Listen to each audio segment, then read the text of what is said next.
हाँ, अब तो मैंने स्नान भी कर लिया है और मैं तो पुनः स्वच्छ हूँ।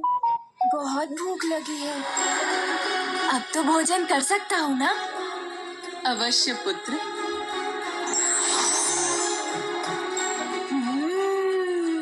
मधुर फल।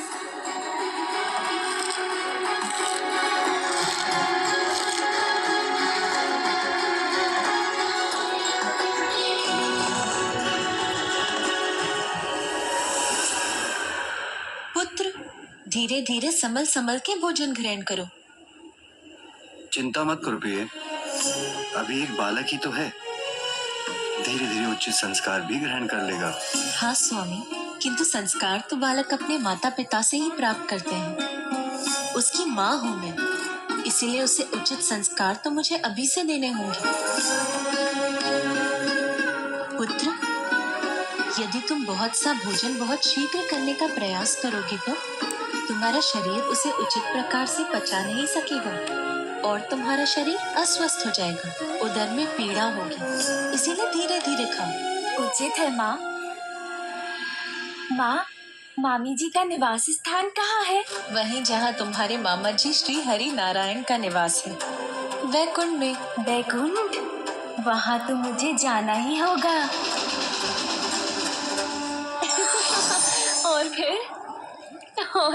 और फिर क्या प्रिय? और फिर पार्वती पुत्र ने सब पर जल की बौछार कर दी। सभी भीगे हुए थे। जया और विजया को तो अनेकों बार भिगोया उसने। अच्छी! कितनी बार उन्हें जाकर सूखे वस्त्र धारण करने पड़े। और ज्ञात है स्वामी, दिवस पर क्या क्रीड़ा कर रहा था वो, जिसके पश्चात देवी पार्वती ने उसे कैलाश स्नान करने भेज दिया। महादेव के मस्तक से चंद्र ही उठाकर ले गया था वो। महादेव अपने ध्यान में ऐसे मग्न हो गए कि एक बालक तक को संभाल कर नहीं रख सके। हाँ, है तो वो भोलेनाथ ही ना। मैं भी अपने भांजे से भेंट करता तो मन को हर्षित कर देने वाली उसकी बाल्य क्रीड़ाएं देखकर मुझे कितना आनंद आता। मामा श्री, मामा श्री। पुत्र, कहाँ से पुकार रहे हो तुम? मामा श्री, मैं तो यहाँ हूँ, यहाँ देखिए ना।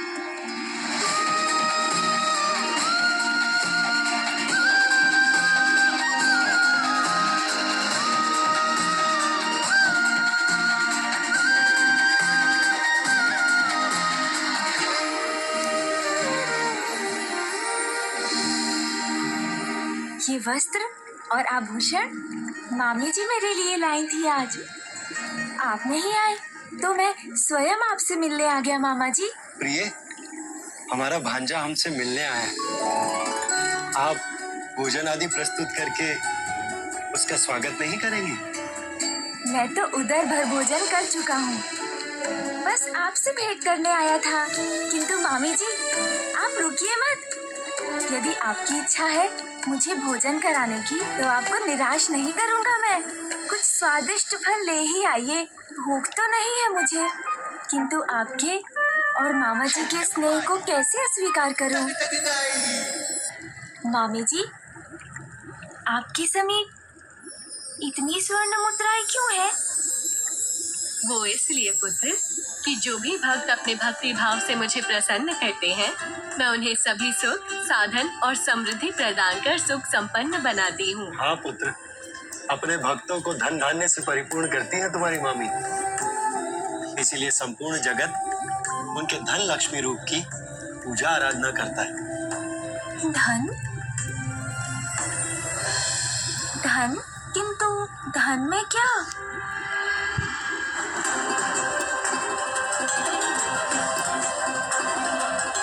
पुत्र, ये प्रथम अवसर है कि तुम हमारे अर्थात अपने मामा मामी के निवास स्थान पर आए हो, इसलिए उपहार स्वरूप तुम्हें जो भी आभूषण पसंद हो ले लो।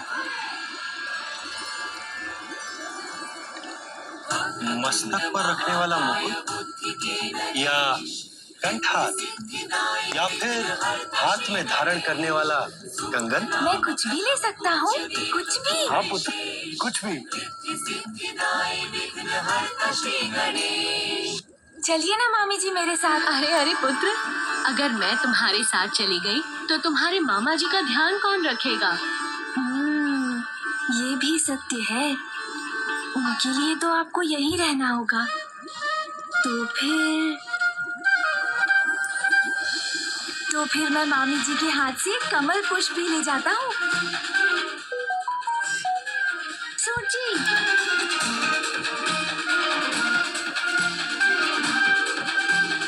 हाँ, अब ठीक है।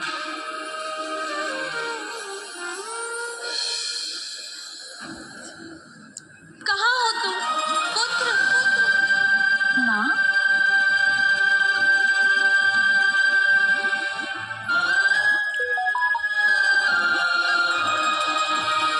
ये लीजिए मामी जी। अब तो मुझे जाना होगा। माँ जो बुला रही है। मामा जी, आपके यहाँ आकर मुझे बहुत आनंद आया। उसके लिए आप दोनों को कोटि कोटि धन्यवाद।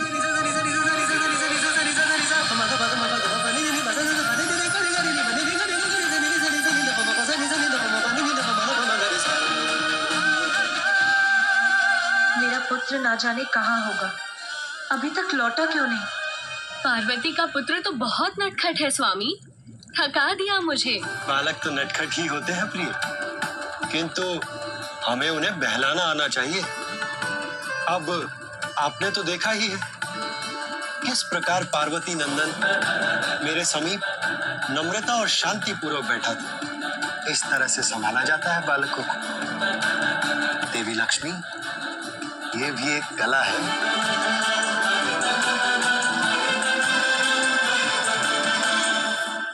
तो आप किंतु आपको दुखी होने की कोई आवश्यकता नहीं। बालकों को संभालना अत्यंत ही कठिन कार्य है। सब नहीं संभाल पाते उन्हें। अब महादेव को ही देख लीजिए, वो बालक उनके शीश से चंद्र ले गए, और महादेव वो तो इतने भोले कि उन्हें ये बात ज्ञात तक नहीं। किंतु हाँ प्रिय, मैं जानता हूँ आपने उस बालक को बहलाने के अनेक प्रयास किए, भांति भांति प्रकार के उपहार प्रस्तुत किए, परंतु वो तो आपका कमल ही लेकर जा रहा था, और उसने आपसे इतनी भागदौड़ जो करवा ली। स्वामी, आप तो बालकों का ध्यान रखने में उतने ही कुशल हैं जितना असुरों का नाश करने में। तो मेरी एक जिज्ञासा शांत करेंगे? हाँ प्रिय, जो पूछना है निसंकोच होकर पूछिए। देखिए, पार्वती पुत्र ने सर्वप्रथम महादेव के मस्तक से चंद्र उठाया, फिर मेरा कमल, किंतु आपका शंख नहीं दिखाई दे रहा स्वामी। कहाँ गया आपका शंख? शंख लेने मुझे ही कैलाश जा। मामा जी का शंख, मामा जी का शंख, मामा जी का शंख मेरे पास है। मामा जी का शंख मेरे पास है। मेरे शंख की ध्वनि कैलाश से। अरे हाँ, ये तो आपके ही शंख की ध्वनि है स्वामी। तो क्या पार्वती नंदन आपका शंख ले गया?